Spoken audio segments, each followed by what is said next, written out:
ಸಿನಿಮಾದ ಕಥೆ ನೋಡ್ರೆ ಗೊತ್ತಲ್ವಾಡಿ, ಯಾಕಂದ್ರೆ ನಗರ ಚಾಮರಾಜನಗರ ಇರ್ಬೋದು ನೋಡಿ, ನಮಗೆ ಗೊತ್ತಿಲ್ಲ, ಅದು ಗೊತ್ತಿಲ್ಲ ಶೂಟ್ ಮಾಡುವಾಗ.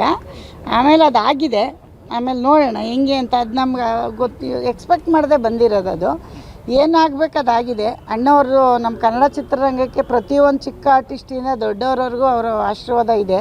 ಆಮೇಲೆ ನಾವು ಹೆಮ್ಮೆಯಿಂದ ಹೇಳ್ಕೊಬೋದು, ಬೇರೆ ದೇಶಕ್ಕೆ ಎಲ್ಲೋದ್ರೂ ನೀವು ಕನ್ನಡಿಗರು ಅಂತ ನಾವು ಇವತ್ತಿನ ಕಾಲದಲ್ಲಿ ಬಿಡಿ, ಅವತ್ತು ನಾವು ಹೆಮ್ಮೆಯಿಂದ ಹಳ್ಳಿ ಅಜ್ಜಿದಿರೆಲ್ಲ ಊಟ ಬಿಟ್ಬಿಡೋರು. ಸುಮ್ಮನೆ ತಮಾಷೆ ಮಾಡಿದ್ರು. ಅಣ್ಣವರು ಏನಾದರೂ ನೆಗೆಟಿವ್ ಹೇಳಿದ್ರೆ ಊಟ ಬಿಟ್ಬಿಡೋರು. ಅಷ್ಟು ಪ್ರೀತಿ ಗಳಿಸಿದ್ರು ಅಣ್ಣವರು. ಆ ಥರ ನಮಗೆ ಒಂದು ಆಶೀರ್ವಾದ ಮಾಡಿ ಹೋಗಿದ್ದಾರೆ. ನೋಡೋಣ ನಮ್ಮ ಸಿನಿಮಾಗೂ ಅದಕ್ಕೆ ಒಂದು ಮನಸ್ಸಲ್ಲಿ ಒಂದು ಬಂತು. ಅಣ್ಣವರು ಅಮ್ಮವ್ರನ್ನ ಮತ್ತು ನಮ್ಮ ಪುನೀತು ಅಂಬರೀಷ್ ಅಣ್ಣವರು, ಅವರು ಅಷ್ಟೇ, ಅವರು ತುಂಬ ದೊಡ್ಡ ಇಂಡಸ್ಟ್ರಿಗೆ ಏನೆಲ್ಲ ಮಾಡೋಗಿದ್ದಾರೆ ಅಂದರೆ ಎಲ್ಲರೂ ಮಕ್ಕಳ ಥರ ನೋಡೋಗಿದ್ದಾರೆ ಪಾಪ.